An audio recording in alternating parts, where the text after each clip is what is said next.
하루를 마감하는 주요 축구 뉴스 정리입니다. 오늘은 어떤 축구 주요 소식이 있었는지 한번 좀 정리해 보겠습니다. 손흥민 선수 뉴스가 아무래도 좀 많네요. 지난 주말에 맨시티를 상대로 해서 워낙 극적인 결승골을 넣었기 때문에 그런 것 같은데요. BBC에 이어서 프리미어리그 공식 홈페이지에서도 1라운드 프리미어리그 최고의 팀 베스트 11에 손흥민 선수가 포함됐습니다. BBC는 보면 맨유의 그린우드 최전방에 뽑았고요. 2주의 팀으로 에버튼의 히샬러리송, 리버풀의 살라 공격진 구성을 했고, 미드필더 쪽에 첼시의 알론소 프리킥 와 멋지더라고요. 맨유의 부페 해트트릭, 포그바 4어시, 그리고 토트넘 손흥민 선수가 뽑혔습니다. 손흥민 선수가 뭐 미드필더에 뽑히긴 했는데 뭐 그냥 이렇게 그냥 팀을 전체적으로 꾸릴 때 한 거니까요. 수비 쪽에는 첼시의 찰로바, 너무 잘하더라고요. 찰로바. 굳이 첼시가 뭐 다른 수비수 안 들어도 되게 큰데? 예. 리버풀의 반다이크 돌아왔죠. 역시 존재감. 네, 좋습니다. 반다이크. 그리고 토트넘의 정말 대단한 반전을 보여줬던 탄강가. 골키퍼는 리버풀의 알리송 이렇게 뽑혔습니다. 프리미어리그 공식 홈페이지에서 1라운드 최고의 팀 여기 이제 어떻게 됐느냐? 이번엔 알란 시어러 레전설이 뽑았는데요.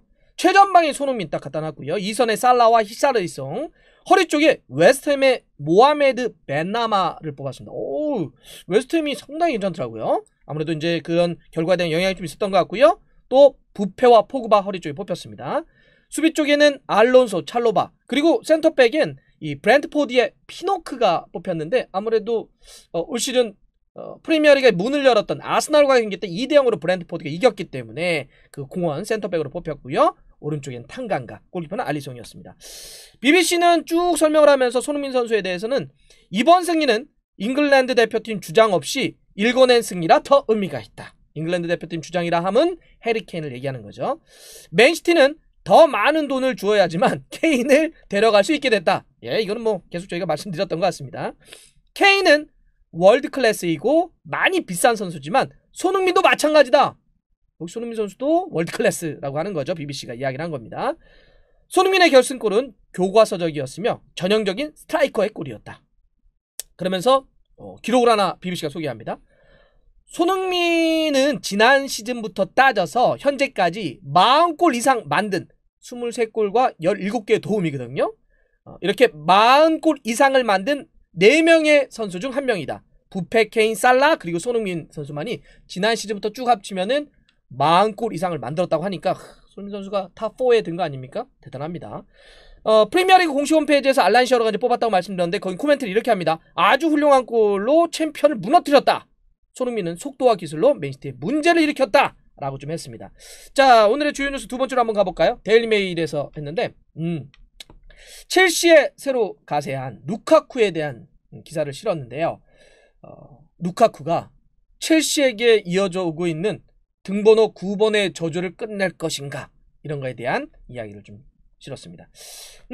아직 등번호가 루카쿠가 결정된 건 아닌데 지금 현재 9번이 첼시에서는 타미 에브라함이에요. 근데 이 선수가 이제 로마 이적이 거의 가깝다 이렇게 돼서 아마 떠나면 정리돼서 9번을 줄 것 같아요. 그래서 데일리메일이 얘기하는 게 첼시 프리미어리그 역사상 루카쿠가 등번호 9번을 16번째로 달 것 같다라고 이야기를 하면서 9번이 된다면 정말 그동안 이제 저주를 무너뜨리는 게 좀 중요하다. 아무래도 이제 첼시가 당장 스트라이커 쪽에도 좀 역할이 필요한 거잖아요. 지루가 떠났고 테미 아브라함도 떠나면 뭐 이선이나 뭐 이쪽은 참 좋은데 앞쪽의 파괴력, 마지막 퍼즐로서 지금 최전방을 얘기를 하고 있는데, 그런데다가 이제 등번호 9번을 달게 된다면 첼시 역사상 이어져 왔던 그 9번의 저주, 아픔, 이런 것들을 이겨낼 수 있을 것이냐, 이제 이런 얘기를 하는 겁니다.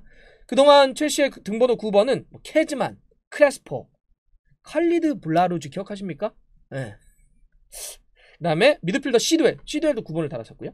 페르난도 토레스, 그 다음에 라다멜 팔카오, 알바론 모라타, 곤살로 이과인, 정말 9번 달았습니다. 그리고 현재 타미 에브람까지 9번만 달면은 잘 안 됐어요. 그래서 이 저주를 이번에 루카쿠가 깰 것이냐, 이것도 관심이다 라고 이야기를 했습니다.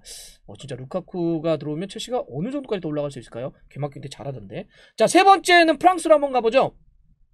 파리로 팀을 옮긴 메시의 데뷔전 관심이잖아요. 언제쯤 될까? 사람들이 저도 언제 뛸까? 말이 궁금한데요. 포체티노 감독이 서두르지 않을 것이다. 체력도 체력이지만 심리 상태라고 하는 게 중요하다. 선수가 최대한 안정감을 확보하고 팀과 쭉 동화가 되면, 스며들면 그때 데뷔전 치르게 하겠다라고 이야기를 하고 있습니다. 그러면서 팀 훈련도 3번밖에 같이 안 했고 그 다음에 뭐 입단식이네 무슨 인터뷰네 이런 다른 일정들이 워낙 많았기 때문에 지금 무리해서는 안 된다 이런 겁니다. 또 그리고 이제 뭐 파리가 앞섰던 벌써 리그 2번 경기 치렀는데 뭐 2연승 했잖아요. 그러니까 메시까지 굳이 출격시켜가지고 약간 뭐라고 할까요? 이 닭 잡는데 소 잡는 칼을 쓸 필요 없잖아요. 그런 느낌이었죠. 그리고 이번 주말도 이제 그 브레스트와의 경기이기 때문에 굳이 메시를 무리하게 출전시킬 필요는 없는 것 같아요. 그래서 이번 주말 건너뛰고 다음 주말이 8월 30일 한국 시간으로 새벽 3시 45분에 랭스와 4라운드를 하는데 아마 이때 메시의 데뷔전 프랑스에서의 첫 경기가 되지 않겠냐 이런 얘기를 하고 있습니다. 궁금해요. 어떨까요? SBS 스포츠만 진짜 논았네요. 네. 어떨지 한번 지켜보겠습니다. 네 번째 오늘의 주요 뉴스입니다. 바르셀로나가 쉽지 않네요. 메시 떠난 얘기 금방 해드렸는데 바르셀로나가 클럽의 부채가 빚이죠. 2조 원에 달한다라고 지금 공개적으로 밝혔습니다. 라포르트 회장이 이제 이야기를 한 건데요. 공식적으로 탁 이제 이야기를 하면서 13억 5천만 유로 우리나라 돈으로 1조 8,690억 원의 빚이 있다. 큰일 났다. 이겨내겠다. 힘들지만 좀 도와달라. 뭐 이런 얘기를 좀 한 겁니다. 그러면서 전임인 노진구 이 바르토메우 회장을 좀 비판을 했습니다. 끔찍한 유산을 남겼다 우리에게. 네.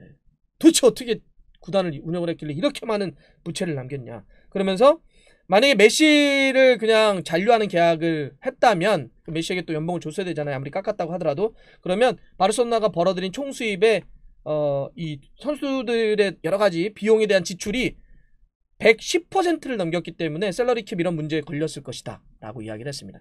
아무래도 이제 이거는 물론 현재 상황을 그대로 좀 밝혀서 이 위기를 타개하자라고 하는 것도 있겠지만 제 책임 아니에요. 이건 전임의 바르토메우의 책임이지 제가 한 거 아닙니다라고 하는 약간의 면피? 책임의 피?